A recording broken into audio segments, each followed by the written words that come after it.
আসসালামু আলাইকুম। আজকে আমি পাঙ্গাস মাছ দিয়া সিম রান্না করব। তো চুলায় কড়াইতে তেল, পেঁয়াজ, হলুদ, মরিচ, লবণ এগুলো দিয়ে মশলাটা একটু কষাইয়ে নিলাম। তো মশলাটা কষানো হয়ে গেছে। এবার সিম, আলু, টমাটো কাটতে ধুয়ে রাখছিলাম, এগুলো আমি দিয়ে দিলাম।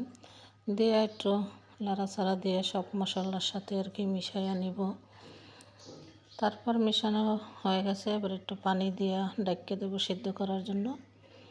তো এই তো কিছুক্ষণ ঢেকে রাখার পর আমার সিম তরকারিটা সেদ্ধ হয়ে গেছে। তারপর আরেকটু পানি দিয়ে দেবো, এটা মৌ রাখার জন্য। তো পানিটা দিয়ে আমি নাড়াচাড়া দিয়ে কিছুক্ষণ জাল করে নেব। তো জাল করার পর এই যে বলক আসছে, তারপরে যে 3 পিস মাছ এগুলো আমি ভেজে রাখছিলাম।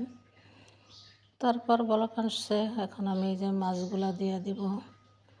তো মাছগুলা দিয়া একটু নাড়াচাড়া দিয়া আরও কিছুক্ষণ জাল করে নেব।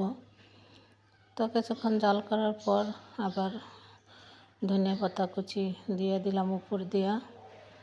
তো ধনিয়া পাতা কুচিটা দিয়া আমি দিয়ে একটা বলক আনাবো আর একটু নাড়াচাড়া দিয়ে দিলাম।